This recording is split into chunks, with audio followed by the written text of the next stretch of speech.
আল্লাহ নবী তো জানের বাদশা হাবিবুল্লাহ নবী জনাবে মুহাম্মদুর রাসূলুল্লাহ সাল্লাল্লাহু আলাইহি ওয়াসাল্লাম নবী আমার দাঁড়িয়ে রইলেন হযরত আদম আলাইহিস সালামের শীশ আলাইহিস সালামের হযরত নূহ আলাইহিস সালামের হযরত জাকারিয়া এলে হযরত ইদ্রিস আলাইহিস সালামের হযরত ইউনূস আলাইহিস সালামের হযরত ইহইয়া আলাইহিস সালামের হযরত সুলাইমান আলাইহিস সালামের এক এক করে সমস্ত নবী এসে দাঁড়িয়ে গেলেন মুসা আলাইহিস সালাম মনে মনে করছে আল্লাহ পাক আমাকে বড় মহব্বত করে মুসা কালিমুল্লাহ বলতো আল্লাহ আমার কথা শুনতে বড় ভালোবাসতো সেই জন্য আমাকে মুসা কালিমুল্লাহ বলে ডাকতো আল্লাহ হয়তো আমাকে বলবো আজকে এই বিরাট জামাতের ইমামতি মুসা তুমি করো মুসা আলাইহিস সালাম মনে মনে ভাবছে হয়তো ইমামতির জায়গায় দাঁড় করাবে আল্লাহ আমাকে হযরতে ইব্রাহিম আলাইহিস সালাম তিনি মনে মনে করছে আল্লাহ পাক আমাকে জাতির পিতা বানিয়েছিলেন হযরতে ইব্রাহিম আলাইহিস সালাম আল্লাহ আমাকে খলিলুল্লাহ বলতেন খলিল আমি হলাম আল্লাহর অত্যন্ত কাছের প্রিয় একজন নবী হয়তো আল্লাহ আমার উপরে খুশি হয়ে বলবে ইব্রাহিম তুমি যাও ইমামতিটা তুমি করো এই অপেক্ষায় আছে আদম আলাইহিস সালাম মনে মনে করতে আমি হলাম প্রথম মানব আল্লাহর পছন্দনীয় একজন নবী আমি হলাম আদম সফিউল্লাহ হয়তো আল্লাহ আমাকে পিতা হিসাবে ইমামতির জায়গায় দাঁড় করাবে সমস্ত নবী আলাইহিস সালাম ইন্তজার আল্লাহ পাক জিবরিল আলাইহিস সালামকে বললেন ও জিবরিল আমিন যাও আমার হাবিবকে নিয়ে যাও ইমামতির জায়গায় দাঁড় করা জোরে বলবেন না সেই নবীকে নিজেদের মতো ভাবেন কি করে লজ্জা করেন একটু আমার আলোচনা ঠিক হচ্ছে না ভুল হচ্ছে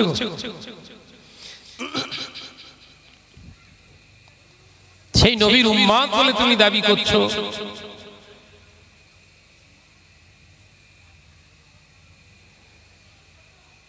ও নজরেরা যুবকেরা পর্দানিশিরা মা ও বোনেরা আল্লাহ নবী দো জানের বাদশা হাবিবুল্লাহ নবী জনাবে মুহাম্মদুর রাসূলুল্লাহ সাল্লাল্লাহু আলাইহি ওয়াসাল্লাম ইমামতি জায়গায় দাঁড়িয়ে ইমামতি করলেন নবী আমার নামাজ শেষ করলেন সালাম ফেরালেন সমস্ত নবীদের সঙ্গে মুসাফা করতে আল্লাহ নবী হলেন জিসমি হালাত কিন্তু সমস্ত নবী আলাইহিস সালাম রূহানি হালাতে আছে আল্লাহ নবীর সঙ্গে প্রত্যেকেই মুসাফা করলেন জোরে বলুন জোরে হবে না সকল নবীর সঙ্গে সাক্ষাৎ করলেন নবী জিসমি হালাতে ইমাম আর পেছনের সমস্ত নবী আলাইহিস সালাম রূহানি হালাতে মুসল্লি একবার জোরে হবে এবার জোরে হবে এই ফতোয়াটা তাদের কাছ থেকে নিয়ে আসেন তো তাদের কাছ থেকে নিয়ে আসেন তো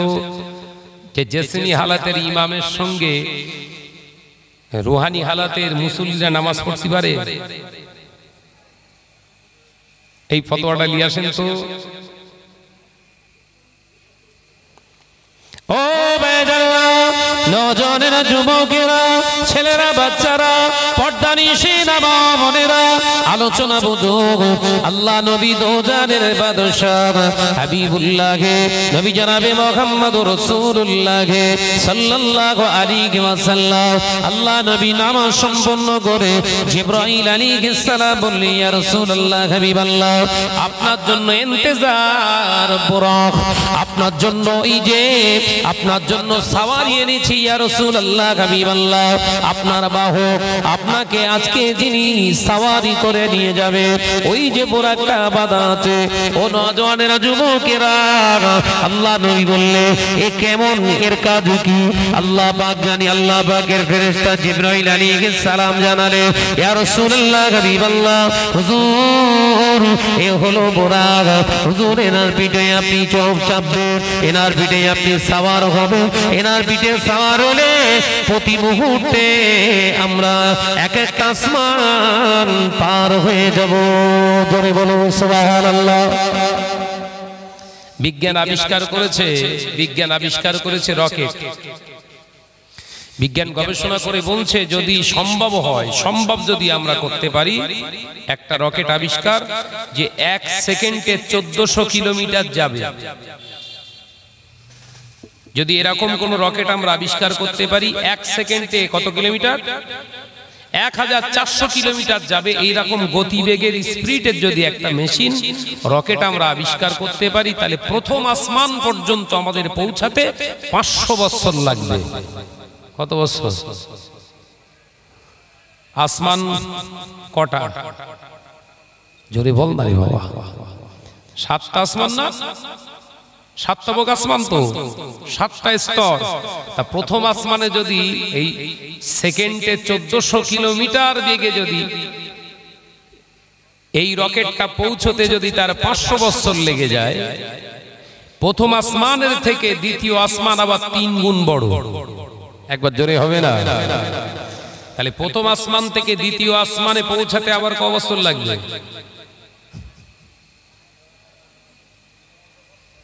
বলো বলো বলো। 1500 বছর। তাহলে এদিকে 5, ওদিকে 15। তৃতীয় আসমান হচ্ছে আবার দ্বিতীয় আসমানের থেকে 3 গুণ বড়। তাহলে কত হচ্ছে ভাই? বিজ্ঞান আর কিছু ইন্ডিপেন্ডেন্ট থাকবে? বিজ্ঞানের আর ইন্ডিপেন্ডেন্ট থাকবে তো শেষ। কিন্তু আল্লাহ পাক হাবিবকে সাওয়ারি করে নিয়ে গেলেন বোরাক নামে ওই সাওয়ারিতে বিশ্বনবী উঠলেন। এক এক পালকের ঝাপটায় 70,000 মাইল পেরিয়ে যাচ্ছে। একবার জোরে বলুন, একবার জোরে হবে না? জিবরাইল আলাইহিস সালাতু ওয়াস সালাম বিশ্বনবীর সঙ্গে যাচ্ছেন। যেতে যেতে হঠাৎ মিশরের আসমানে রাসূলুল্লাহর নাকে একটু নাক মোবারকে খুশবু এলো। জিবরাইল আলাইহিস সালামকে নবী প্রশ্ন করছে, ইয়া আখি জিবরিল আমিন, ও ভাই জিবরিল আমিন, নাকে খুশবু এলো, আমরা কি জান্নাতের ধারে কাছে চলে এলাম? একবার জোরে হবে না? এই খুশবুটা কি জান্নাতি খুশবু? এ নওজোয়ানেরা, যুবকেরা, ছেলেরা, বাচ্চারা, পর্দানিশিনা মা বোনেরা, আল্লাহর ফেরেশতা জিবরাইল আলাইহিস সালাম বললেন, না না ইয়া রাসূলুল্লাহ, ইয়া হাবিবাল্লাহ, এটা কোনো জান্নাতের খুশবু নয়। জান্নাত তো এখনো অনেক দূর। ইয়া রাসূলুল্লাহ, হাবিবাল্লাহ, এখন আমরা আছি মিশরের আকাশে। মিশরের আকাশে ইয়া রাসূলুল্লাহ, হাবিবাল্লাহ, এই মিশরের মরুময়দানে আল্লাহর একজন মাহবুব বান্দির কবর করা আছে। ওই কবরের খুশবুটা আল্লাহ আসমানে রেখে দিয়েছে। একবার জোরে হবে না? কিসের খুশবু বাবা? আল্লাহর একজন বান্দি ছিলেন মুসা আলাইহিস সালামের উম্মতি। তানার কবর থেকে এই খুশবুটা আল্লাহ জাহির করছে। একবার জোরে বলে। আমাদের যারা ভণ্ড পিট্টির মোটামুটি এলাকায় গাঁজা টানা কনকে টানা যে কটা বেরিয়েছে বাবা, এরকম মরে যাওয়ার পরে কবরের ধারে যদি একটু লিকটিক করে দেওয়া হয়, খুশবু কেরাম বেরোবে বলেন? আমি তখন হাওড়া জেলাতে থাকতাম, বুঝতে পেরেছেন? একজন বাবা, ওই রকম বাবা, বুঝতে পেরেছেন? ওই রকম বাবা আর কি, সে বলে গেছে আমি শুক্রবারে মরবো, বুঝলি? যত ভক্ত আছে এলাকার যত দোকানে গোলাপ পানি ছিল সব কিনে বলো, শুক্রবারে বাপ মরে যাবে, পীর বাবা মরে যাবে। এলাকায় যত দোকানে গোলাপ পানি টানি ছিল সব কিনেছে, গোলাপ পানিতে গোসল করাবে। শুক্রবারে সে বাবা যেতে যায় না। এই কথা বুঝতে পারছেন না? সবাই বলছে বাবা লেট হচ্ছে কেন? বাবা ঘরের ভিতরে ঢুকে খানিকক্ষণ পরে বেরিয়ে বলছে সে হবে না। কেন, কি ব্যাপার? না আমার ওই নাতির বিয়ে না দেওয়া পর্যন্ত আজরাইল বলে গেছে এখন দেওয়া যাবে না। ভাই ও কাঠ বেঈমান না রসল বেঈমান? জোরে বল না রে। ও কাটবে ইমান না রসালো বেঈমান? ও কাটবে ইমান না? ভক্ত মুরিদ তো এরকম চাটা ভক্ত আছে, যা বলে তাই, কথা ঠিক না বুঝছো রে? বলে এরকম আছে না? নাই আছে। তো চেটো ভক্ত, নারাই তাকবীর আল্লাহু আকবার, তার মানে পীর সাহেব কারো কিছুদিন পেলাম, তার মানে এবার ওরাও বেঈমান হবে আর কি। ওরা একদম জাহান্নামী সার্টিফিকেট নিয়ে তারপর ঢুকবে। নাতির বিয়ে শাদী দেখা শুনো হচ্ছে, তার ভেতরই আজরাইল হাওয়া হয়ে গেছে, বুঝতে পারছেন না? হাওয়া হয়ে গেছে। লজ্জার খাতিরে তখন কি করবে? বললো কিছু একটা ব্যাপার হয়েছে নিশ্চয়ই, হুজুর তো আমাদের বলে যেত। তাহলে হুজুরের একটা ওসিয়াত আছে আমাদের কাছে, কি? হুজুর কেবলা দুনিয়া থেকে চলে গেলে কবর দেয়া হবে, কিন্তু একটা জায়গায় ফাঁকা রাখতে হবে। কবরের একটা জায়গা ফাঁকা রাখতে হবে, গর্ত একটা ফাঁকা রাখতে হবে। হুজুর আমরা যে আসি ওটা উকি মেরে মেরে দেখবে। এই কথা বুঝতে পারছেন না? মনে করছে আমি তৈরি করে বলছি। এখনো তানার সেখানে মাজার আছে, ভক্ত সব বাইরের সব ভক্ত এসে হাজির ওখানে হয়। মারা গেছে আর ঠিক ওই গর্ত এক জায়গায় করে রেখেছে। একদিন গেছে, দুদিন গেছে, 3 দিন, 4 দিন, 5 দিন, পেট বাস্ট হয়েছে না হয়নি? কথা বলছে না কেন? সর্বপ্রথম কি হয়? পেট বাস্ট হয়। পীর সাহেবের খুশবু বেরোচ্ছে। তখন নিজের বড় ছেলে বলছে ওরে আগে চাপা দিয়ে নিলে এখানে আর বসবাস করা যাবে না, যে এত দুর্গন্ধ বেরিয়েছে। তার কিছুদিন পরে, আমি তখন ওখানে প্রেজেন্ট, তার কিছুদিন পরেই আপনার ওই বড় বিষাদার একটা সাপ, গোফরো সাপ গর্তের ভিতর থেকে বেরোচ্ছে। তার মানে সাইজ করে দিয়ে তারপর বেরোচ্ছে, বুঝতে পারছে? আল্লাহর সঙ্গে খেলা। দুনিয়ায় বাদরামো করছো, দুনিয়ার মানুষের সঙ্গে করো, আল্লাহ আল্লাহ রসুলের সঙ্গে করো না। ও জানেরা, নজনেরা, যুবকেরা, ছেলেরা, বাচ্চারা, পর্দানিশীনা মা বোনেরা, আলোচনা শুনো। আল্লাহর নবী দো জাহানের বাদশা হাবিবুল্লাহ গে, নবী জনাবে মুহাম্মদুর রাসূলুল্লাহ গে সাল্লাল্লাহু আলাইহি ওয়াসাল্লাম, নবী আমার ওই সময় বলেছিলেন, ও ভাই জিবরিল আমিন আলাইহিস সালাম, ইনি মুসা নবীর উম্মতি ছিলেন। এনার কি কারণে আল্লাহ এত রাজি হয়ে গিয়েছে, কি এমন ইবাদত বান্দেগি করেছে, একটু কি আমাকে বলা যায় না? জিবরাইল আলাইহিস সালাম আল্লাহ নবীকে বলতে লেগেছে, আসমান পানি দিতে লাগলেন।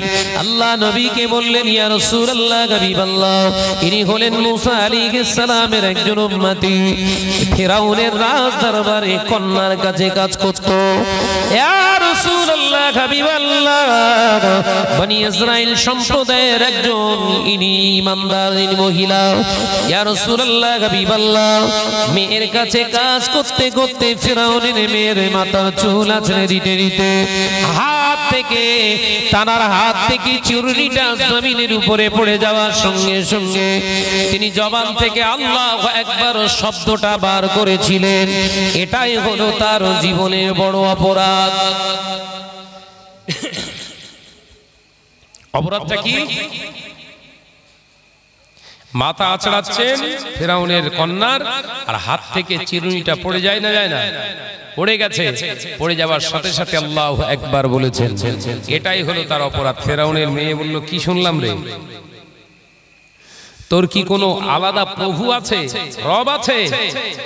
ওই মহিলাটা মিথ্যে কথা বলিনি।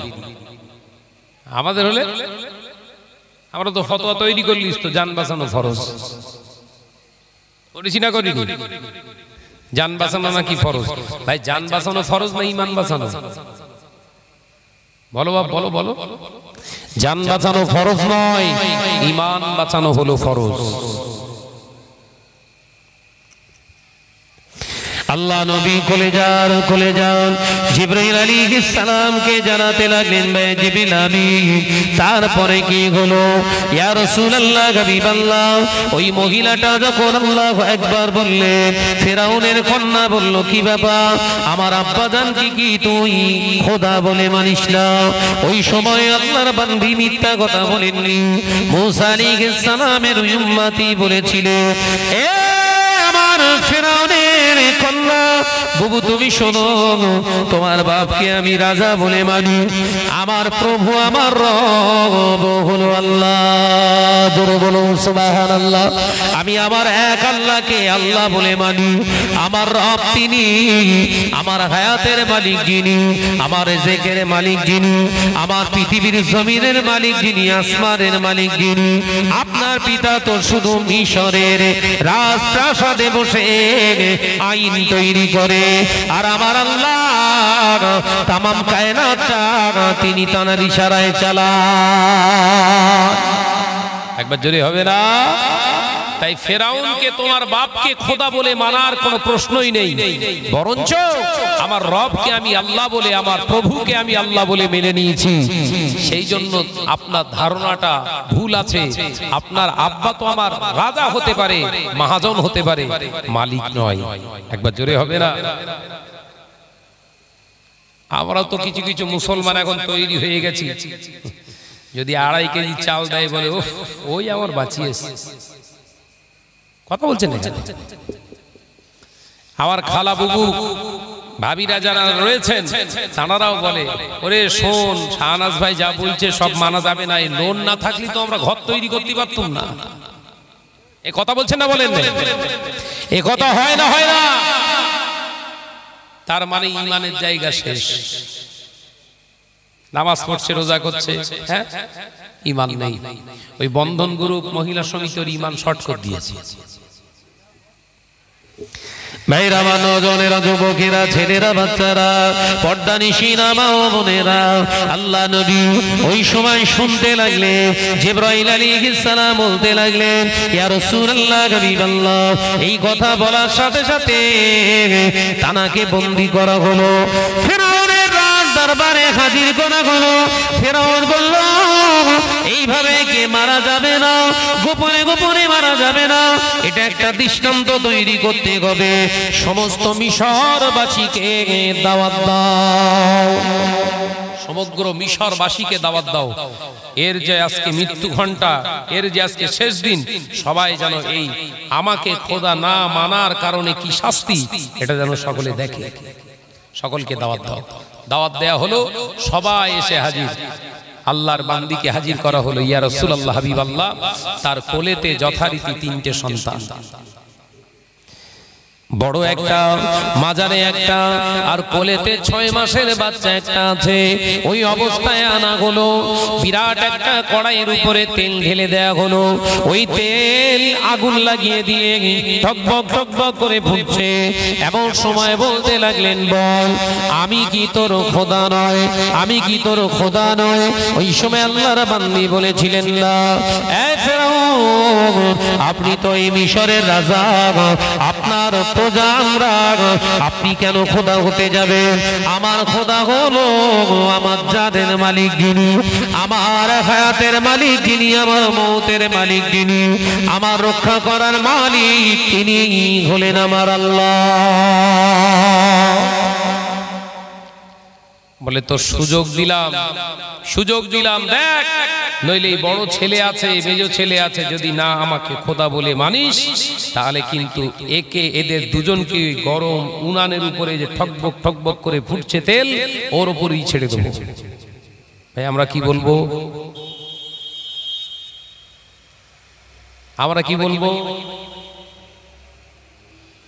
দরকার নেই আমার সোনার চাঁদ একটাই মাত্র ছেলে, তুই যা বলবি আমি তাই শুনবো, তাই তো?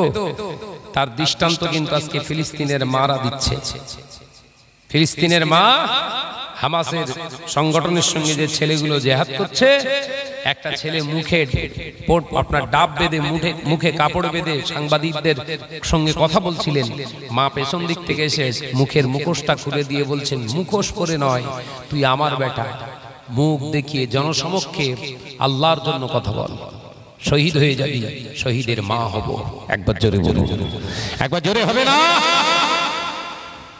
ঈমান আল্লাহকে ভয় করে, আর কাউকে ভয় লাগে না।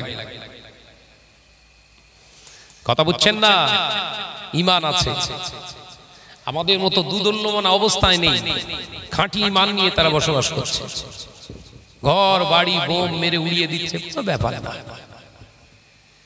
পরনের কাপড়টা নিয়েই সেজদা করছে আল্লাহ। কেন? এখন আল্লাহ আমার তানার দয়াতে আল্লাহ বাঁচিয়ে রেখেছে, তার জন্য শুকরিয়া সেজদা। একবার জোরে বলতে পারেন না সুবহানাল্লাহ? আল্লাহ আমাদের টাকা পয়সা গাড়ি বাড়ি এত কিছু দিচ্ছে, 5 ওয়াক্ত নামাজ নেই। এই কথা বলছেন না কেন? আল্লাহ আমাদের এত কিছু দিয়েছে, আল্লাহ শুকরিয়া আদায় করব মন মানসিকতা নেই। তারপরেও কত সর্বনাশ করছি তার ঠিক নেই। ঠিক বলছি তো নাকি ভুল? জোরে বলেন। তাকবীর দেন, নারে তাকবীর। শোবেন নাকি বলেন? হ্যাঁ, শুয়ে পড়বেন? একটু আওয়াজ দিয়ে তাকবীর দেন, নারে তাকবীর। একটু জোরে নারে তাকবীর, নারে তাকবীর। মোহাব্বতের সঙ্গে জিকির কালেমা লা ইলাহা ইল্লাল্লাহ।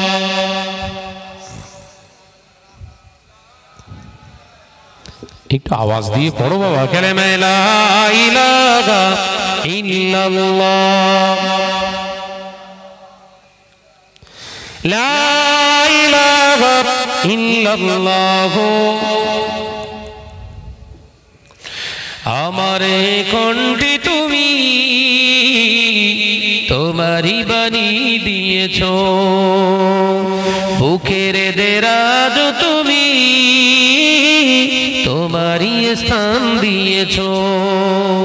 একবার জোরে হবে না? একটু চিল্লা হয় না? আমারে কণ্ঠে তুমি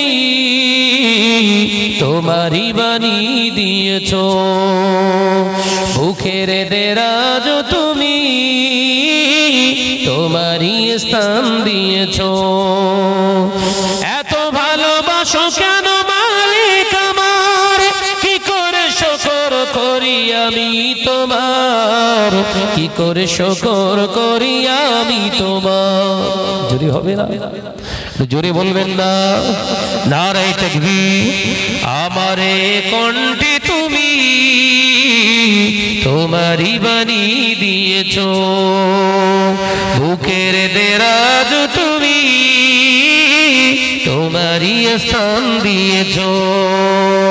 লা ইলাহা ইল্লাল্লাহ। পড়ো বাবা পড়ো, লা ইলাহা ইল্লাল্লাহ। পৃথিবীর দিকে দিকে যদুরি দে, শান্তি মোরা পেলাম চারিদিকে।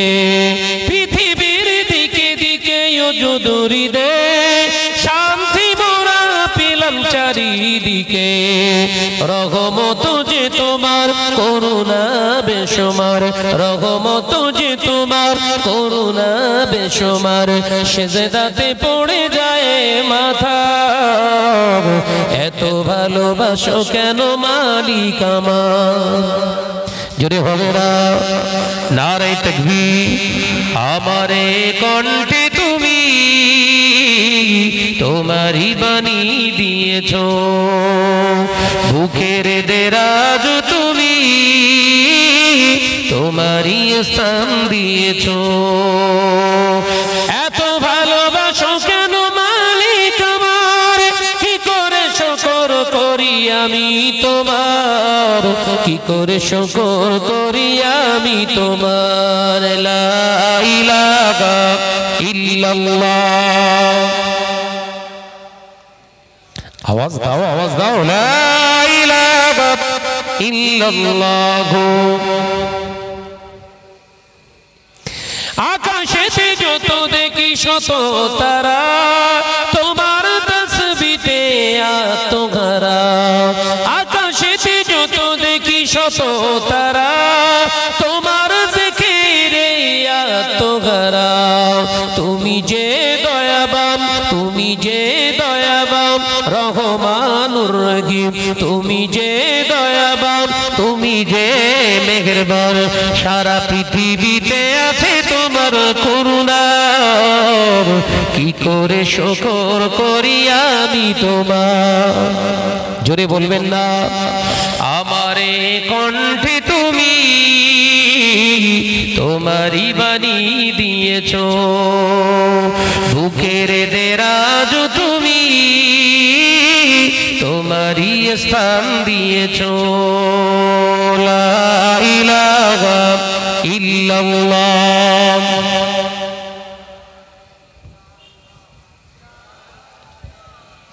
লা ইলাহা ইল্লাল্লাহ। ও নওজোয়ানেরা, যুবকেরা, ছেলেরা, বাচ্চারা, আল্লাহর নবী মুসা আলাইহিস সালামের উম্মতের কথা শুনছেন। আল্লাহর নবী জিবরাইল আলাইহিস সালামের কাছ থেকে শ্রবণ করছে। আল্লাহ নবী বললেন, তারপরে কি হলো? জিবরাইল আলাইহিস সালাম বলে, ইয়া রাসূলুল্লাহ, ইয়া হাবিবাল্লাহ, হুজুর ওই ফেরাউনকে খোদা বলে না মানার কারণে মায়ের সামনে দাঁড় করিয়ে ছেলে দুটোকে আর ওই গরম করার উনানের উপরে ঠকবক ঠকবক করে ফোঁটা গরম তেলের উপরে ছেড়ে দিয়েছে। নিমেষের ভিতরে শেষ হয়ে গিয়েছে। ইয়া রাসূলুল্লাহ, হাবিবাল্লাহ, ওই মহিলাটা কাঁদে, রোনাজারি করে। শুধু ওই জন্য কাঁদেন না, আমার বাচ্চাকে মেরে ফেলেছে এজন্যই নয়। মহিলাটা চিৎকার করি করে কাঁদে আর বলে, আল্লাহ, ও জানের মালিক, মানের মালিক, ও আমার মাবুদ, বাচ্চা নিয়েছো, কোনো অসুবিধা নাই। ফেরাউন আমার ইমানি পরীক্ষা নিতে চাও, তোমার কাছে সাহায্য চাই আল্লাহ। আমার সব নিয়ে নিও, ইমান জানো নিও না। আমাকে সবর দান করে আল্লাহ, আমাকে সবর দান করে। ইয়া রাসূলুল্লাহ, হাবিবাল্লাহ, আল্লাহর ওই বান্দি মুসা আলাইহিস সালামের উম্মতিটি কাঁদতে শুরু করলে। ফেরাউন ওই সময় বললেন, কাঁদিস না, তুই একবার আমাকে খোদা বলে দেখ, তোর ধন সম্পদের অভাব দেব না, টাকা পয়সা তোর কি দরকার সব দেব, এই রাজ দরবারে তোকে ঘর দিয়ে দেব, তোর জীবন সুখী হয়ে যাবে। ওই সময় আবার আওয়াজ তুলে বলেছিলেন, ফেরাউন, তুই হলি মিশরের রাজা, তোকে খোদা বলার কোনো জায়গা নাই, আল্লাহ বলে মানার কোনো জায়গা নাই। আমার রব হলো সেই। এ ফেরাউন শোন, তুই তো তোর হায়াতের খবর বলতে পারিস না, কখন মারা যাবি, কখন শেষ হয়ে যাবি তুই নিজেই জানিস না। আর আমার আল্লাহ হলো সেই আল্লাহ, আল্লাহু লা ইলাহা ইল্লা হুয়াল হাইয়ুল কাইয়্যুম। আমার আল্লাহ পাক সেই আল্লাহ, যে আল্লাহ ছিল, যে আল্লাহ আছে, আগামীতে সেই আল্লাহ থাকবে। জোরে বলে। অর্থাৎ তোকে কেন খোদা মানবো? খোদা তো তাকেই আমি মানবো যিনি ছিলেন, আছেন, থাকবে। একবার জোরে বলো। জোরে বলতে পারেন না? তাহলে এ থেকে একটা শিক্ষা এখান থেকে আমাদের নিতে হবে। দুনিয়ার জমিনে যত পলিটিক্স নেতা, লিডার বেরিয়েছে ক্ষণিকের জন্য, বিবি, ছেলেগুলা, মা বাপ ক্ষণিকের জন্য, চিরস্থায়ীর জন্য কে? জোরে বলেন, আওয়াজ দেন। তাহলে কাকে বেশি ভালোবাসা উচিত বলে মনে হয়? বিবিকে, বাচ্চাকে, ব্যবসা, টাকা, ইজ্জত, শহরত? না, ভালো যদি বাঁচতে হয় সেই রবকে ভালোবাসো, যে আল্লাহ আছেন, ছিলেন, আগামীতেও থাকবে। একবার জোরে বলো, একবার জোরে হবে না? ইয়া রাসূলুল্লাহ, হাবিবাল্লাহ, এই ফ্যানটা দিকে ঘুরিয়ে দেওয়া যাবে না ভাই? ইয়া রাসূলুল্লাহ, হাবিবাল্লাহ, ওই সময় দেখতে পাওয়া যায় ফেরাউন আরো রাগান্বিত, ক্রোধান্বিত হয়ে ওই বউটার উপরে ওই আল্লাহর বান্দির উপরে অত্যাচারের মাত্রাটা বাড়িয়ে দিল। কি বলল?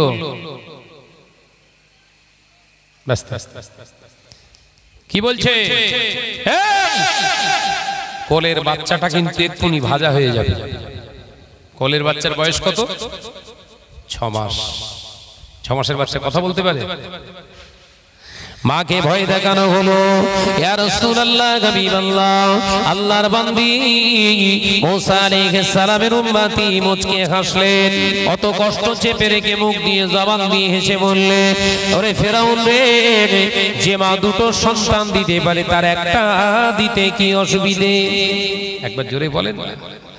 এই তো দুটো সন্তান দিলি, আর একটা দিবি তো কি হবে? ভয় দেখিয়ে কোনো লাভ নয়। দুনিয়া জমিনে কতটুকু হায়াত আমার আছে তুই নিজেও জানিস না, তোর কতটা হায়াত আছে তুই নিজে জানিস না। ফেরাউন শোন, তোর এই ধোঁকার এই প্রবঞ্চনায় আমি আমার ইমানি সম্পদ বেচতে চাই না। একবার জোরে হবে না? আল্লাহর ওলি, আল্লাহর মাহবুব বান্দার কথা শুনে ওই সময় ফেরাউন রাগান্বিত হয়ে গেলে কোলের বাচ্চাটাকে কাটতে যাবে, হঠাৎ কোলের বাচ্চাটা জবান আল্লাহ খুলে দিলেন। জোরে বলুন সুবহানাল্লাহ। ওই 6 মাসের বাচ্চা কথা বলতে লাগলে, আমার আম্মা, আপনি ভীত হবেন না, একদম আপনি ভীত সন্ত্রস্ত হবেন না, আপনি ভয় খেয়ে যাবেন না। ইমানের জায়গায় যেখানে স্ট্রংলি দাঁড়িয়ে রয়েছে ওই জায়গা থেকে এক চুল পরিমাণে শুনবেন না আম্মা, চিন্তা করবেন না, আমার দুটো ভাই জান্নাতের পাখি হয়ে গিয়েছে, আমি আপনার বাচ্চা জান্নাতের পাখি হয়ে যাব। ও মা জননী মা, চিন্তা করবেন না, আল্লাহ আমাদের জন্য জান্নাতের ভিতরে জায়গা করে দিয়েছে। ফেরাউনের ধোঁকায় পড়ে, ফেরাউনের অর্থের মায়ায় পড়ে, ফেরাউনের দেওয়া ঘরের মায়ায় পড়ে, লোভে পড়ে ঈমান হারা হয়ো না মা। আমি বিদায় নিলাম, আলবিদা আলবিদা। কচি বাচ্চাটাকে মায়ের সামনে ফেলে দেয়া হলো। ইয়া রাসূলুল্লাহ, হাবিবাল্লাহ, মা সহ্য করতে পারেন না, এত অত্যাচার তার উপরে করা হলো। শেষে ফেরাউন যখন দেখলো না না না, একে এইভাবে মারা সম্ভব নয়, ওই মহিলাটাকে বাচ্চার সঙ্গে তেলের উপরে ফেলে দিলে। ইয়া রাসূলুল্লাহ, হাবিবাল্লাহ, তাদের মরে যাবার পরে যতটুকু তাদের অস্থি হাড্ডি ছিল ওই হাড্ডিগুলো ওই মিশরের মরুময়দানে ফেলে দিয়ে গিয়েছিল। আমার আল্লাহ পাক আমাকে জানায়, ও জিবরিল আমিন যাও, আমার মাহবুব বান্দির জানাজা আদায় করো। দুনিয়ার কোন মানুষ যদি জানাজা না পড়ে, আমার মাহবুব বান্দির জানাজাটা তুমি সম্পন্ন করো। সমস্ত ফেরেশতাদের, ইয়া রাসূলুল্লাহ, হাবিবাল্লাহ, সমস্ত ফেরেশতাদের সঙ্গে নিয়ে আমি জিবরিল আমিন জানাজা আদায় করে নিজে হাতে করে কবর খনন করে এই মিশরের মরুময়দানেতে আমি দাফন করেছিলাম। আল্লাহ সেই থেকে তার কবরের ভিতরে খুশবুটা আসমান পর্যন্ত আল্লাহ রেখে দিয়েছে। একবার জোরে হবে না? ইমানদারের দাম আছে না নাই? জোরে বলে। আজকে সমাজে টাকা পয়সা হয়ে গেলি ওর ইমান আছে কিনা দেখার দরকার নেই, বিশাল ব্যাপার। একটু টাকা পয়সা হয়ে গেলে অন্যায়, শত অন্যায় করলেও না না ঠিকই আছে, ও একটু অব্দি হতেই পারে। ওই একই অন্যায়টা যদি একটা গরিব ফ্যামিলির কোনো মানুষ করে, মেম্বার করে ফেলে, এই এক ঘড়ি কর, কথা বলছেন না, টাকা পয়সা নি, মালু দিতে পারিনি, ধুলো মারতে পারিনি, একদম স্বচ্ছ আইন। টাকা পয়সা আছে, একটু ধুলো মেরে দিয়েছে, চোখ সব কানা হয়ে গেছে, কানে সব একদম কালা হয়ে গেছে, জবানে বোবা হয়ে গেছে, একটু অর্ধেক বলতে পারে, ছেড়ে দেন, একটু হতেই পারে। এই সেই সমস্ত কথা বুঝতে পারছেন না? আমাদের বসিরহাট দরবার শরীফে একটা ওলামা কনফারেন্স হয়েছিল কিছুদিন আগে। আমাদের ওই বক্তব্যের পরিচালনায়। তো আমি সেখানে বক্তব্য রাখতে রাখতে সূরা আলাকের প্রথম একটি আয়াত পড়েছিলাম, ইকরা বিসমি রাব্বিকাল্লাযী খলাক। এখন বিসমি রাব্বিকাল্লাযী খলাক, এটা মাইকে একটা সাউন্ড বেরিয়েছে, ওইটা নিয়ে অপপ্রচার করছে, শাহনাজ কোরআন পড়তে পারে না। আর কিছু চেটু ভক্ত আছে, তারা প্রচার চালাচ্ছে, হ্যাঁ সত্যিই তো পারে না, প্রচার চালাচ্ছে। কিন্তু আজকেই তো আয়াতটা পড়লাম আমি, ইকরা বিসমি রাব্বিকাল্লাযী খলাক। এখন বিসমি আর বিসমি দুটি শব্দের ইসতিলাহি যদি তাফসীর করা যায়, মানের দিক থেকে লুগাতিকা খুব একটা ভুল হয় না। কথা বুঝতে পেরেছেন?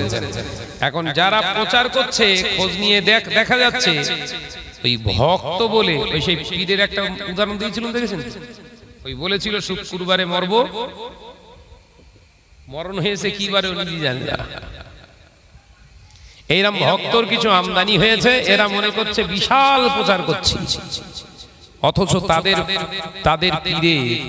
তাদের পীরে হাদিস পড়া দেখলে, হাদিসের নামে জালিয়াতি করা দেখলে মাথা কাজ করবে না। কথা বুঝছেন? অর্থাৎ অপরের ত্রুটি, কতটা ত্রুটি হয়েছে তার সঙ্গে বসে ফিট করার দরকার। কথা ঠিক না ভুল জোরে বলে? সমাজে এই অপপ্রচার চলছে আজকে। মুসলিম সমাজ দুদুল্যমান অবস্থায়, একটাই জায়গায় স্ট্রংলি দাঁড়ান, একটা জায়গায় স্ট্রংলি দাঁড়ান, ইমানি জায়গায়, ইমানি জায়গায়। কারণ নবী বলেছেন, আমার আপনার ঈমানটা শেষ করার জন্য দাড়ি কাটা, আমার আপনার জন্য ঈমানটা শেষ করে দেওয়ার জন্য বিড়িখোর, আমার আপনার ঈমান লুটবার জন্য লুডুখোর, আমার আপনার ঈমানটা ধ্বংস করার জন্য জেনাখোর, এরা কিছুই করতে পারবে না। এমন একটা দিন আসবে, সময় আসবে, ঈমানটা লুটবার জন্য দাড়িওয়ালা, টুপিওয়ালা, জুব্বাধারী কিছু বের হবে। এরা মানুষকে বিভ্রান্তের জায়গায় আনবে, নামাজ পড়বে, রোজা করবে, হজ করবে, যাকাত দেবে। এদের কথাবার্তা শুনলে মনে হবে নবী আলাইহিস সালামের মতো বিরাট সুশিক্ষায় শিক্ষিত নিজেকে জাহির করবে, অথচ ঈমানের জায়গায় খোঁজ নিয়ে দেখা যাবে আত্মকেন্দ্রিক। এদের ভিতরে আল্লাহর ভয় নাই, এরাই আমার উম্মতকে পথভ্রষ্ট করবে। এ নওজোয়ানেরা, যুবকেরা, ও আমার জাফরপুরের মুসলমান বাবাজিরা, আমি আপনাদের ভাই মোহাম্মদ শাহনওয়াজ বলে যাই, শুনে নেন, জেনে নেন, কান খুলে শুনে নেন, জেনে নেন।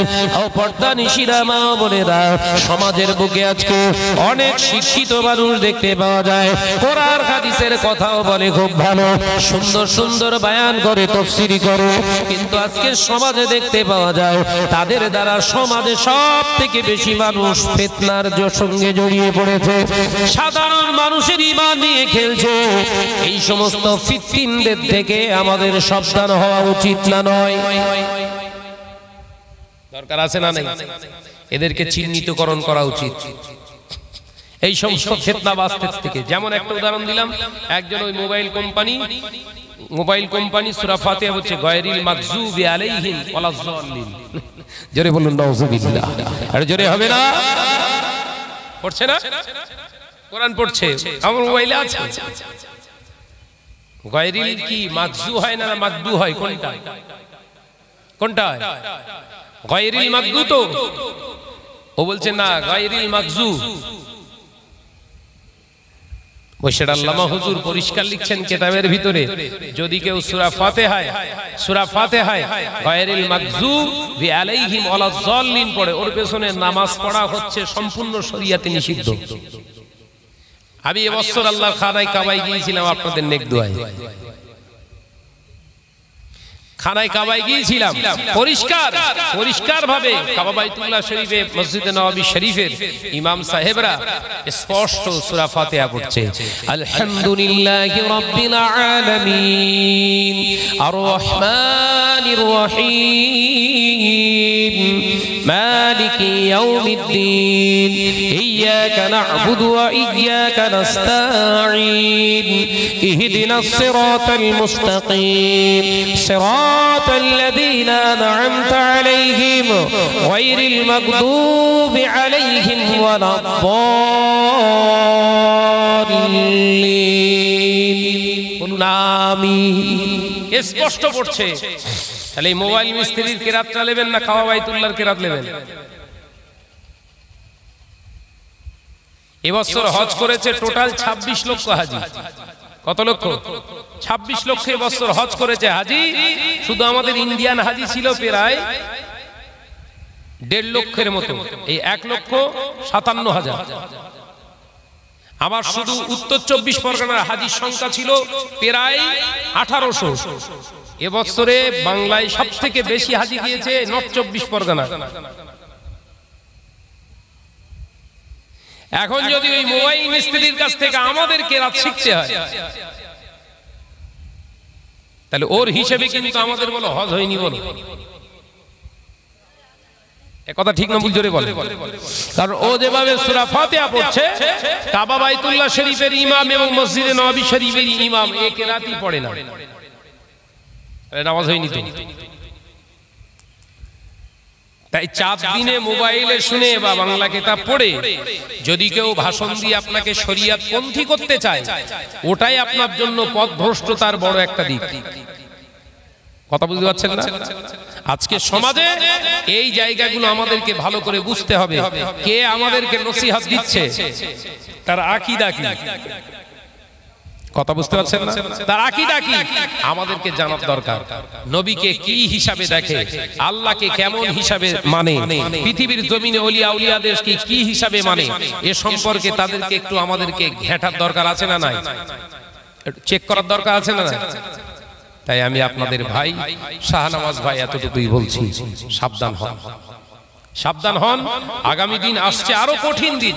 রাসূল পাক সাল্লাল্লাহু আলাইহি ওয়াসাল্লাম বললেন, উঠতে বসতে মানুষের পিছনে ফিতনা এত পরিমাণে লেগে যাবে, মানুষ ফিতনার ঘায়ে বেঈমান নিমেষের ভিতরে বেঈমান হয়ে যাবে। তাই স্বতঃস্ফূর্তভাবে সচেতন হন। আপনারা জাফরপুরের মানুষ যথেষ্ট মহব্বত করেন, ভালোবাসেন। আমি শাহনওয়াজ আপনাদের গ্রামে 1 বছর নয়, 2 বছর নয়, পরপরই 3 বছর আপনাদের কাছে আমি এসে আপনাদের খেদমতে আল্লাহ পাকের অশেষ মেহেরবান দয়াতে আমি এসে বক্তব্য রাখছি। শুধু এতটুকুই আপনাদের কাছে আমি আবেদন করব, ইমানের জায়গা থেকে স্বতঃস্ফূর্তভাবে স্বচ্ছ একটা জায়গা তৈরি করুন। নামাজ 5 ওয়াক্ত পড়তে পড়তে হয়তো এক ওয়াক্ত কাজা হয়ে গেছে, আল্লাহর কাছে ইস্তেগফার করে নেবেন। পৃথিবীর জমিনেতে যে কোনো একটা জায়গায়, সেটা ঘুমের জায়গা হোক, বসার জায়গা হোক, খাওয়ার জায়গা হোক, একটা গোপনীয়তা অবস্থান করে আল্লাহর কাছে ইস্তেগফার করো, আল্লাহ আমি 1 ওয়াক্ত নামাজ পড়তে পারিনি, তুমি আমার প্রতি অসন্তুষ্ট হয়ে যেও না। কিন্তু 5 ওয়াক্ত নামাজ পড়ছেন, আকীদা ঠিক করেননি, অন্তরটা ঠিক করেননি, শত নামাজ পড়ার পরেও কিন্তু আপনার নাজাত নেই। আল্লাহ রাসূলের সঙ্গে সম্পর্ক ভালো রেখে দেন। আজকে এই জাফরপুর গ্রামে ঘরের নওজোয়ান যুবক ছেলেরা, বিশেষ করে আমার মা বোনরা খুব আগ্রহশীল হয় এই জলসা মাহফিলের জন্য। তারা বেশি পরিশ্রম করে টাকা পয়সা দেয়। আমি এসে শুনছিলাম বহু ছেলে তারা নবী দিবসে কমিটির ভিতরে ছিল, জলসা কমিটির ভিতরে অনেকেই গা ঢাকা দিয়েছে। শোনেন, ধোঁকা পৃথিবীর জমিনে কাউকে দিলে ধোঁকা খেতে হয়, হলো এটা মাথার ভিতরে ঢুকিয়ে রাখবেন। এই ছেলেদের কাছে চাপে ফেলে দিয়ে আপনারা যদি মনে করেন এটা বুদ্ধিমানের কাজ করছি, হ্যাঁ, তাহলে জানবেন ধোঁকা কিন্তু আপনারা খাবেন। দুনিয়ার জমিনে হয়তো এদেরকে আপনি মনে করছেন ধোঁকা দিয়ে দিয়েছি, কিন্তু আপনি নিজে ধোঁকা খেয়ে যাচ্ছেন। ময়দানের মাহশরে আপনাকে ধোঁকাবাজদের কাতারে দাঁড় করাবে আল্লাহ। অর্থাৎ সচেতন হন। আমার সোনার মানিকেরা, আলোচনা করতে করতে অনেক দূর এসেছি, বাড়াবো না, শুধু এতটুকুই বলছি। আপনাদের কাছ থেকে আমি রায় নিচ্ছি, আগামী বছর এই জলসাটা হবার দরকার আছে না নাই? মন খুলে বলে, আগামী বছর এই ঈদে মিলাদুন নবী জলসা মাহফিলটা হবার দরকার আছে না নাই? হাত তোলেন, কে কে রাজি আছেন? হাত তোলেন দেখি। হাত সকলে উঠছে না, তার মানে রাজি নেই আপনারা। ওইরকম এরকম টুকটুক করে উঠলে হবে না, এক চান্সে তুলতে হবে হাত। আমি নামান, আমি বলবো কে কে রাজি আছেন একসঙ্গে, আমি নিজে হাত তুলবো, আপনারাও যারা রাজি আছেন তুলবেন। আগামী বছর এই মাহফিলে, এই জলসা মাহফিলটা নবী দিবসটা হোক, কে কে চান হাত তোলেন। মাশাআল্লাহ, তাকবীর দেন, নারায়ে তাকবীর, একটু জোরে বলেন নারায়ে তাকবীর, জোরে হবে না নারায়ে তাকবীর। আল্লাহ পাক আমার ভাইদেরকে কবুল করুন। এ হাত ইসলামী ঘাট, এ ঘাট ইসলামের পতাকা তোলা ঘাট হিসাবে কবুল করুন, বলি আল্লাহুম্মা আমিন। বলেন আগামী বছরে কোন সোনার চাঁদ মানিক আছেন যে ভাইজান আমি আগামী বছরে এই জলসা ঈদে মিলাদুন নবী আমার নবীর মহাব্বতে আমি 2000 টাকা দেব?